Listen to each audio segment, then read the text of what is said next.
আপন আপন কর সবাই কেউ তো তোমার আপনে নয় যিনি তোমার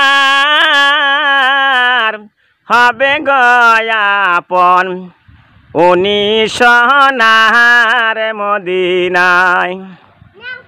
আমার মায়েরা এই যে ঘর বাড়ি দেখতেছাও ভাঙ্গা চুরা ঘর, এই ঘরের মধ্যে কত টাকা লাগছে আরে কত কষ্ট করে ঘরটা বানাইছিল, কিন্তু ঘরটা ভাঙ্গা চুরা গেছে। আমার মায়েরা ছায়া ছায়া দেখতেছাও ভাঙ্গা চুরা ঘর, সবাই 5 ওয়াক্ত বাইন্দা নামাজ পড়বা। এই বাড়িতে ঘরটা ভাঙ্গা গেছে, আল্লাহ তুমি আবার ভালো করে দাও, নতুন ঘর আল্লাহ তুমি বানায়া দাও। কত টাকা লাগছিল, কত কষ্ট করে ঘরটা বানাইছিল বাজান, তোমরা দেখতেছাও এই ঘরটা ভাঙ্গা চুরে গেছে, আবার আল্লাহ নতুন করে ঘর বানাইবা দিব। আমি আমির হামজা, আসামির আমির হামজা, আমি দোয়া করে গেলাম এত ভালো নতুন ঘর আমার আল্লাহ দিয়া দিব। সুবহানাল্লাহ।